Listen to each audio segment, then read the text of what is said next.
کہ مولانا احمد رضا خان کو دنیا سے گئے ہوئے 70 برس ہو گئے. آپ غور فرمائیے کہ سارے سائنسداں حیران رہ گئے کہ آج تک ہمارا نظریہ تو یہ تھا زمین چل رہی ہے، مگر اس کتاب نے ہمیں ذہن و فکر دے دیا اور وضاحت ہمارے سامنے آ گئی کہ نہیں، زمین ٹھہری ہے، زمین چل نہیں رہی ہے. اعلیٰ حضرت عظیم البرکت کا وہ علم ہے. اعلیٰ حضرت نے کس فن پر تباہ آزمائی نہیں کی ہے. ایک مرتبہ کسی نے دعویٰ کر دیا تھا کہ فلاں وقت زلزلہ آئے گا اور سورج کو گرہن لگے گا اور دنیا تباہ و برباد ہو جائے گی. علم توقیت کا دعویٰ کرتے ہوئے اس نے چیلنج کیا تھا. اعلیٰ حضرت عظیم البرکت نے ارشاد فرمایا کہ اس وقت کچھ نہیں ہوگا، نہ سورج گرہن ہوگا، نہ زلزلہ آئے گا، نہ دنیا تباہ ہوگی. اعلیٰ حضرت عظیم البرکت کا یہ فتویٰ اور یہ تحریر آپ کی جیسے منظر عام پر آئی، سب دنگ رہ گئے. اور جس دن کو امریکی نجومی نے بتایا تھا، جب وہ دن صحیح سالم خیریت سے گزر گیا تو سبوں نے کہا امام احمد رضا خان نے جو توضیح کی تھی وہی توضیح صحیح ہے. اعلیٰ حضرت فرماتے ہیں کہ تم علم توقیت پر بھروسہ رکھ رہے ہو اور میرا بھروسہ اللہ پر ہے. نعرہ رسالت، سبحان اللہ. آؤ اعلیٰ حضرت کا تقویٰ دیکھو، اعلیٰ حضرت کی پرہیزگاری دیکھو. آج مسلمانوں نماز چھوڑے بیٹھے ہو، ایسے 50,000 جلسے کر ڈالو، اگر نماز ایک وقت کی چھوٹ رہی ہے تو وہ بھی میں بتاتا چلوں. اعلیٰ حضرت نے کس طرح سے سختی سے فرمایا ہے کہ نماز ادا کرو، نماز نہ چھوٹنے پائے. اعلیٰ حضرت کے مشن کو ذرا غور سے تو دیکھ لو. آج نماز چھوڑ رہے ہو. حضرت علامہ شیخ الحدیث محمد یونس صاحب قبلہ نعیمی موجود ہیں، ان سے حدیث کا مطلب پوچھ لو. آقا کریم صلی اللہ علیہ وسلم ارشاد فرماتے ہیں من ترک الصلاۃ متعمدا فالقیا فی النار 30 حقبا. جو جان بوجھ کر کے ایک وقت کی نماز چھوڑتا ہے وہ 80,000 سال تک جہنم میں جلتا رہے گا. آج اعلیٰ حضرت پکار رہے ہو. اعلیٰ حضرت کا مشن ہے نماز تمہاری نہ چھوٹنے پائے. یہی سردی کا موسم چل رہا ہے، بڑی شدت کی سردی پڑ رہی ہے. اعلیٰ حضرت عظیم البرکت مسجد میں تشریف لے گئے، بارش ہونے لگی، اب وضو کرنے کے لیے جگہ نہیں ہے. اعلیٰ حضرت کا احتیاط ذرا ملاحظہ فرمائیے. مسجد میں پانی گرانا درست نہیں ہے. سرکار اعلیٰ حضرت نے جو لحاف اوڑے ہوئے تھے اسی لحاف کو رکھ دیتے ہیں اور اسی پر وضو بناتے ہیں تاکہ پانی زمین پر مسجد میں گر کر نہ جائے اور پھر نماز ادا کر رہے ہیں. یہ اعلیٰ حضرت کا احتیاط دیکھو اور یہ نماز کی پابندی ملاحظہ کرو. یہی سرکار اعلیٰ حضرت ہیں. آج مسجد کا احترام ہم اور آپ کیسے کر رہے ہیں؟ اور مسجد کا احترام اعلیٰ حضرت سے پوچھیے. ایک مرتبہ تیل ختم ہو گیا تو کسی نے مٹی کا تیل نہیں تھا بلکہ کڑوا تیل تھا، اس نے لالٹین میں ڈال دیا اور ڈالنے کے بعد جلا کر کے رکھ دیا. سرکار اعلیٰ حضرت نے پوچھا یہاں لالٹین جلائے رکھے ہو؟ انہوں نے عرض کیا سرکار اس میں مٹی کا تیل نہیں جل رہا ہے، میں نے لالٹین میں تیل ختم ہو گیا تو کڑوا تیل ڈال دیا. آپ ارشاد فرماتے ہیں عموماً کڑوا تیل نہیں بلکہ مٹی کا تیل ڈال کر کے لالٹین جلائی جاتی ہے. تم جب سب لوگ دیکھیں گے تو کہیں گے کہ اعلیٰ حضرت کی مسجد میں لالٹین جل رہی تھی، مٹی کا تیل ڈالا ہوا تھا. اس لیے دلیل بنا لیں گے سب کو تو علم نہیں ہے. اور جب تک یہ لالٹین جل رہی ہے تب تک تم یہاں کھڑے ہو کر کے کہو کہ اس میں مٹی کا تیل نہیں ہے بلکہ اس میں کڑوا تیل ہے، اس میں مٹی کا تیل نہیں ہے بلکہ اس میں کڑوا تیل ہے، اس میں مٹی کا تیل نہیں ہے بلکہ اس میں کڑوا تیل ہے، تاکہ اکثر لوگوں کو یہ خبر پہنچ جائے. یہ اعلیٰ حضرت کا احتیاط ملاحظہ فرمائیے. اعلیٰ حضرت عظیم البرکت کو کہاں کہاں دیکھو گے. آج تم نہ جانے کتنے اسٹیجوں پر چلے جایا کرتے ہو، تمہارا تقدس سلامت نہیں رہتا ہے، لیکن اعلیٰ حضرت کا احتیاط ملاحظہ فرمائیے. سرکار اعلیٰ حضرت کوٹ اور کچہری گئے کبھی نہیں گئے. اعلیٰ حضرت عظیم البرکت پر جب مقدمہ قائم کیا گیا اور لوگوں نے کہا حضور بہت سخت وارنٹ آیا ہوا ہے، اب کی تو آپ کو کورٹ میں چلنا پڑے گا، تو اعلیٰ حضرت عظیم البرکت فرماتے ہیں میں اپنے مدینہ والے آقا کی بارگاہ میں فریاد پیش کروں گا، میری فریاد وہی سنیں گے. میں دنیا کے کوٹ اور کچہری میں اپنی فریاد وہی پیش کروں گا. تو اعلیٰ حضرت عظیم البرکت نے قلم اٹھا لیا اور نبی کونین کی بارگاہ میں استغاثہ پیش کیا. عرض کرتے ہیں یا رسول اللہ تم حفیظ و مغیث چاہے ہو دشمن خبیر، تم ہو تو پھر خوف کیا تم پہ کرو درود. اللہ آپ بھی علماء دین فرماتے ہیں کہ اگر دشمن کا خوف ہو، اور یہی سرکار اعلی حضرت کا شعر پڑھ کر کے دعا مانگا کرو اللہ کے حبیب کی بارگاہ میں، تو انشاءاللہ دشمن زیر ہو جائے گا، وہ مرعوب ہو جائے گا۔ اعلی حضرت عظیم البرکت عرض کرتے ہیں یا رسول اللہ، ہماری مدد کرنے والے آپ ہو، ہماری حفاظت کرنے والے آپ ہو، اور پھر سرکار پر درود بھیج رہے ہیں، تو اعلی حضرت عظیم البرکت استغاثہ پیش کرتے ہیں یا رسول اللہ، ایک طرف عادات ایک طرف ہے حاسدی، اور بندہ ہے تنہا شاہ تم پہ کرو درود، یا رسول اللہ دنیاوی دشمن ہے میرے سرکار، میں تنہا ہوں، آپ پر درود بھیج رہا ہوں، آپ مدد کرو۔ تو ایسی مدد ہوئی کہ کورٹ اور کچہری کی جانب رخ نہیں کرنا پڑا ہے، وہ سرکار اعلی حضرت عظیم البرکت ہیں۔ اعلی حضرت عظیم البرکت نے پیغام کون سا نہیں دیا ہے؟ عشق رسول کا۔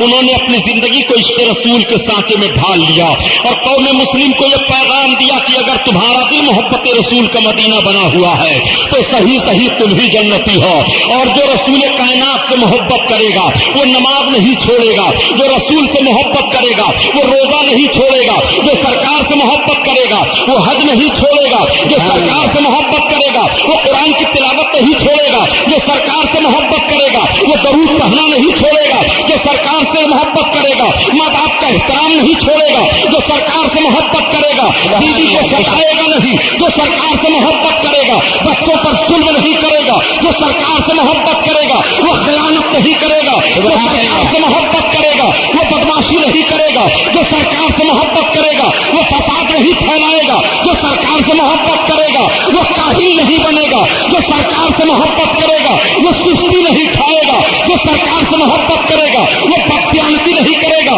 جو سرکار سے محبت کرے گا وہ اسلامی چہرہ رکھے گا، جو سرکار سے محبت کرے گا وہ اسلامی لباس میں ہوگا، جو سرکار سے محبت کرے گا وہ اپنے گھر کو اسلامی بنائے گا، جو سرکار سے محبت کرے گا اپنی رفتار اسلامی رکھے گا، جو سرکار سے محبت کرے گا وہ اپنی گفتار اسلامی رکھے گا، جو سرکار سے محبت کرے گا وہ اپنا ماحول اسلامی رکھے گا، جو سرکار سے محبت کرے گا وہ اپنا کردار ماحول اسلامی رکھے گا، جو سرکار سے محبت کرے گا اس کی تحریر اسلامی ہوگی، جو سرکار سے محبت کرے گا اس کی تقریر اسلامی ہوگی، جو سرکار سے محبت کرے گا وہ نور پائے گا، جو سرکار سے محبت کرے گا وہ بلندی پر جائے گا، جو سرکار سے محبت کرے گا وہ مفلس و قلاش نہیں ہوگا، جو سرکار سے محبت کرے گا وہ دل کا دھنی ہوگا، جو سرکار سے محبت کرے گا قیامت میں رسول اللہ صلی اللہ تعالی علیہ وسلم کی شفاعت حاصل کرے گا۔ سبحان اللہ، نعرہ تکبیر، اللہ سبحان اللہ۔ تم بھرتے ہو کہ ہم اعلی حضرت سے محبت کرتے ہیں،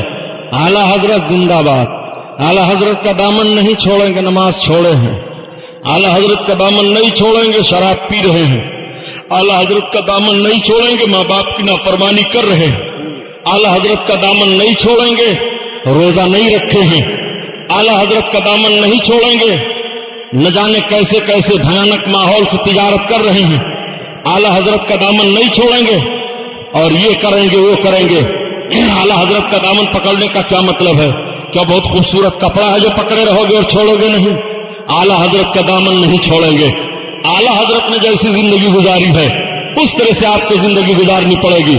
اور سن لو مسلمانوں، اگر یہی کردار اور رفتار آپ لوگوں کا رہ گیا تو اب وہ دن دور نہیں ہے تمہارے لیے بھارت کی سرزمین پر کہ تمہارے خون کی ہولی کھیلی جائے گی۔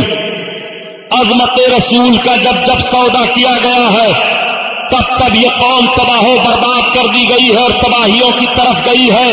بے شک۔ اور جب جب رسول کائنات کے عشق کی روشنی میں زندگی گزارنے کے لیے عہد و پیمان کیا گیا تو تاریخ بتا رہی ہے کہ اس قوم کے چند افراد نے قوم کی کایا پلٹ دی ہے اور ایک تاریخ مرتب کر دی ہے۔ میں بتانا چاہتا ہوں یہ وہی بغداد کی سرزمین ہے کہ جب سلاطینوں کا آپس میں اختلاف ہوا تھا اور مسلمان آپس میں بھڑ گئے تھے تو ہلاکو خان کو موقع ملا تھا اور ہلاکو خان نے 30,000 کی فوج لے کر کے بغداد کی سرزمین پر چڑھائی کر دیا تھا۔ اور جب بغداد کی سرزمین پر کیا ہلاکو خان نے، ایسے ہی لوگ تھے جو اعلی حضرت کا دامن نہیں چھوڑیں گے۔ ایک بزرگ کی بارگاہ میں گئے، حضرت شیخ جام ہیں، پہنچ کر کہتے ہیں حضور کہاں؟ کہ ہلاکو خان کی فوج چڑھائی ہے اب ہم سب تباہ و برباد ہو جائیں گے, ہمارے اندر طاقت نہیں ہے کہ ہم ہلاکو خاں کی فوج کا مقابلہ کریں. تو حضرت جام نے فرمایا اچھا جاؤ, فوج آ گئی ہے, کہا ہاں. تو حضرت جام کے پاس ایک لکڑی کا کٹورا تھا, اس کٹورے کو وہ کھانے پینے کے لیے استعمال کیا کرتے تھے. فوج کدھر سے آ رہی ہے؟ ادھر سے آ رہی ہے. حضرت جام نے اپنے کٹورے کو الٹ دیا, فوج گھوم رہی ہے, بغداد کو تلاش کر رہی ہے, بغداد مل ہی نہیں رہا. سبحان اللہ سبحان اللہ. بے شک فوج چلی گئی. ہلاکو نے پوچھا کیا ہوا, بغداد تباہ ہو گیا؟ کہا نہ, پورے دن بھر ہم تلاشتے رہے, بغداد کا پتہ نہیں. کہا کتنے بڑے نادان ہو, دیکھو بغداد کے محلات دکھائی دے رہے ہیں. حضرت جام نے فرمایا رب کا شکر ادا کرو, سب اپنے گناہوں سے توبہ کرو, معافی مانگو. پھر بے فکر ہیں. بزرگ کی کرامت تو ظاہر ہو گئی ہے, اب کاہے ڈر ہے. کئی لوگ کہنے لگے سبحانی صاحب, بابری مسجد شہید ہو گئی, اولیاء اللہ کہاں چلے گئے؟ ہم نے کہا بابری مسجد شہید ہو گئی, اولیاء اللہ تو اپنی قبروں میں ہو, اور تم ہندوستان میں زمین کے اوپر ہو, تم کہاں جاؤ گے؟ جب تک وہ تھے زمین کے اوپر تب تک تو مسجد تھی, اور جب وہ زمین کے اندر چلے گئے, تم زمین کے اوپر آئے, تو یہ تمہاری نحوست ہے کہ مسجد گئی. مسجدیں توڑی جا رہی ہیں, مسجدیں شہید کی جا رہی ہیں, شراب پینا اب بھی نہیں چھوڑ رہے ہو, مسجدیں توڑی جا رہی ہیں, اسلامی لباس پہننا اب بھی نہیں طریقہ اختیار کر رہے ہو, مسجدیں توڑی جا رہی ہیں, اب بھی آپ اسلامی چہرہ نہیں بنا رہے ہو, اب بھی نماز کے قریب نہیں گئے ہو. عہد کر لو کہ اگر تمہارے اندر مسجد توڑنے کی طاقت ہے تو ہمارے اندر یہ طاقت ہے کہ ہم گناہوں کا جنازہ نکال دیں گے. اپنے گھر میں ہم ٹیلی ویژن نہیں رہنے دیں گے, اپنے گھر میں ہم خرافات نہیں رہنے دیں گے. ہم اپنے دل کے اندر جو بے حیائی اور بدعملی کا بت تیار ہوا ہے اس کو توڑ دیں گے. اور جب بے حیائی اور بدعملی کا بت توڑا جاتا ہے تو خدا کی قسم غیب سے وہ مدد نازل ہوتی ہے کہ سمجھ نہیں پاؤ گے. 313 کے افراد 313 کی تعداد میں افراد تھے میدان بدر میں, اللہ کے حبیب صلی اللہ تعالی علیہ وسلم کی بارگاہ میں عرض کیا تھا یا رسول اللہ, ہماری تلواریں ہمارے ساتھ اتنا ساتھ نہیں دے رہی ہیں. آقا نے ارشاد فرمایا تم تلواروں کی بنیاد پر نہیں کامیاب ہو گئے, رب نے جو مجھ سے وعدہ کیا ہے تم اس کے محبوب کے حکم پر عمل ہو گئے تو رب تمہاری مدد کروائے گا, تم کامیاب ہو گئے. 313 نے وہ جنگ کی تھی کہ آج تاریخ مرتب ہو گئی ہے. میں آپ سے پوچھنا چاہتا ہوں پیارے کہ آج آپ 17 کروڑ کی آبادی میں ہو, ان کی شمار میں اور ان کے لسٹ میں آپ کی مسجدوں پر حملہ کیا جائے, ووٹ کی بنیاد پر حکومت کی جا رہی ہے اور آپ کو اس طرح دھمکی دی جا رہی ہے, آپ اس میں نہیں متحد ہو پاتے ہو. آپ اپنا چہرہ اسلامی چہرہ بناؤ. کہنے کا مطلب یہ ہے کہ پھر ہلاکو نے بھیجا, جاؤ آج بغداد کو تہس نہس کرو. پھر سب آئے, عرض کرنے لگے سرکار اب کی بار بچا لو, اب ہم گناہ نہیں کریں گے, اب ہم نماز پڑھیں گے, اب ہم بے حیائی کی طرف نہیں جائیں گے, ہم اب آپس میں اختلاف نہیں رکھیں گے, سرکار اب کی بار بچا لو. حضرت جام نے پھر اپنے کٹورے کو الٹ دیا. پھر فوج تلاش کرتے ہوئے بغداد کو ڈھونڈ رہی ہے, بغداد نہیں ملا, واپس ہو گئے سب. جا کر کے ہلاکو سے کہا, پھر ان لوگوں کی بے حیائیاں بڑھی. ہلاکو نے پوری فوج کو لیا اور کہا اب میں بغداد پر حملہ آور ہو رہا ہوں, اور جب تک مسلمانوں کے سروں کا مینار تعمیر کر کے ان کی کھوپڑی میں شراب نہیں پی لوں گا, اور جب تک میرا گھوڑا ان کے خون میں نہیں تیر جائے گا میں چھوڑوں گا نہیں. چنانچہ جب وہ بغداد پر حملہ آور ہوا اور سبوں نے حضرت جام سے عرض کیا, حضرت جام پھر جا رہے تھے کٹورا الٹنے, لیکن رب کا پیغام مل گیا, اے جام اب کٹورا نہیں الٹو. ان کو 3 بار فرصت دی گئی ہے, یہ اپنی بد کرداریوں سے باز نہیں آئے ہیں, اب عقل فیصلہ رب کا ہو چکا ہے, اب انہیں تباہ و برباد کر دیا جائے گا. اے جان ان کے ساتھ جام شہادت پینے کے لیے تم بھی سر پر کفن باندھ لو. چنانچہ ہلاکو نے وہ زبردست ہلاکت خیز ماحول پیدا کیا تھا. بغداد کی سرزمین پر کی حقیقت میں اس نے مینار تعمیر کیا اور چڑھ کر کے مینار پر مسلمان کی کھوپڑی میں شراب پیا, اور پھر بغداد کی سرزمین پر جب اس کا گھوڑا خون میں تیرنے لگا تھا, بغداد کے لابریری کی کتابوں کو جب بدلا کے دریا میں پھینکا گیا تھا تو دریا کا پانی سیاہ ہو گیا تھا، اس طرح بغداد کو تحت محض ہلاکوں نے کیا تھا، وہی بغداد ہے، مگر اسی بغداد سے 15 افراد باہر نکلے تھے سیف الدین کی قیادت میں، اور نکلنے کے بعد وہی 15 افراد آبادی سے باہر نکل کر کے اپنی زندگی گزار رہے ہیں، ہلاکو خاں ہلاک ہوا۔ اور جب اس کا پوتا الغو خاں آیا تو اس نے کہا میرے دادا نے تو اس طرح سے ہلاکت کی تھی، لیکن میں کعبہ ہی کو برباد کر دوں گا معاذ اللہ۔ 90,000 کی فوج لے کر کے کعبہ ڈھانے کے لیے چلا تھا، اور جب یہ قریب گیا میدان میں پڑاؤ ڈالا، رات کی تاریکی ہے، رات کی تاریکی ختم ہو رہی ہے، دن کا اجالا آ رہا ہے، ہلاکو کا پوتا الغو خاں اٹھ کر کے اپنے کتے کو روٹی کھلانے لگا، تب تک دریا میدان میں ایک آواز آتی ہے اذان کی، اس سہرانہ وردی میں ہلاکو خاں کا پوتا سنتا ہے تو گھبرا جاتا ہے، اور اس نے کہا یہ آواز کہاں سے آ رہی ہے اذان کی؟ حفاظتی دستے کو کہا پتہ لگاؤ، جو حفاظتی دستہ پتہ لگاتا ہے تو اس نے کہا 15 افراد ہیں اور اذان دے کر کے نماز پڑھ رہے ہیں۔ الغو خاں نے کہا لاؤ ان کو بلا کر کے، جب بلا کر کے لایا گیا سید شرف الدین سے سوال کیا تم کون ہو؟ کہا مسلمان ہوں۔ کہا کیا کر رہے تھے؟ رب کی عبادت کر رہا تھا۔ رب کون ہے؟ جس نے ہم کو پیدا کیا، تمہیں پیدا کیا۔ کوئی ہم کو پیدا کرنے والا؟ ہاں پیدا کرنے والا ہے۔ ہمارے اوپر بھی کوئی مالک ہے؟ ہاں ہے تمہارے اوپر کوئی مالک۔ اگر تمہارے اوپر کوئی مالک نہ ہوتا تو تم جیسے ظالم و جابر سلطان کے ہاتھ سے ایک رذیل مخلوق کتے کو روٹی سے کھلواتا۔ اتنا سننا تھا کہ الغو خان نے روٹی کا ٹکڑا زمین پر رکھ دیا اور کہا بزرگ ہاتھ بڑھاؤ ہمیں کلمہ پڑھاؤ۔ جیسے ہلاکو خان کا پوتا الغو مسلمان ہوا، 90,000 کی تعداد کلمہ پڑھ کر کے مسلمان ہو جاتی ہے۔ 90,000 کی تعداد اب چلی جا رہی ہے کعبہ کی زیارت کرنے کے لیے۔ ڈاکٹر اقبال نے اسی طرف اشارہ کیا کہ میں عشق کا تعلق نہیں پیمانے سے، عین سے تاتار کے افسانے سے، اور پاسداں مل گئے کعبے کو صنم خانے سے۔ تو یہ تاریخ ہماری رہی ہے کہ جب جب ہم بدعملیوں کے شکار ہوئے ہیں، تباہ و برباد کر دیے گئے ہیں، اور جب ہم نے عشق محبت عشق رسول میں آ کر کے محبت کا پیغام نشر کیا اور کردار و عمل کو ٹھیک کیا ہے، اور یہ مشن لے کر کے آگے بڑھے ہیں کہ قوت عشق سے ہر پست کو بالا کر دے اور قہر میں اس میں محمد سے اجالا کر دے، تو ہمارے لیے کامیابیوں نے قدم کا بوسہ لیا ہے، اور قدم قدم پر ہمارے لیے کامیابیاں ہوتی رہی۔ جب پورے بھارت کے مسلمانوں کے ایمان کا سودا ہو گیا تھا اور اس طرح سے ان کے ایمان پر ڈاکہ ڈالا جا رہا تھا، ایک امام احمد رضا کے کردار نے، ایک امام احمد رضا کے عشق نے، ایک امام احمد رضا کی محبت نے، ایک امام احمد رضا کی تحریر نے بر صغیر کے مسلمانوں کے ایمان کی حفاظت کر لیتی ہے، اور بر صغیر کا مسلمان عقیدے کے طور پر محفوظ ہو جاتا ہے۔ وہ ذات ہے اعلیٰ حضرت کی، وہ امام احمد رضا خان ہیں جن کے جشن کا پروگرام آج آپ نے منعقد کیا ہے۔ آپ کو عہد کر کے اس مجلس سے جانا ہے کہ اب ہماری نماز نہ چھوٹے گی، اب ہم روزہ نہیں چھوڑیں گے، ہم اپنے رشتے حلال میں برکت کی دعائیں رب کی بارگاہ میں مانگیں گے۔ اعلیٰ حضرت عظیم البرکت نے جو ہمیں پیغام دیا اس پیغام پر ہم عمل کریں گے۔ یہ چلے ہیں اعلیٰ حضرت کو سمجھنے کے لیے۔ پاکستان کے مولانا کوثر نیازی نے لکھا ہے کہ اعلیٰ حضرت عظیم البرکت کی وہ ذات گرامی ہے۔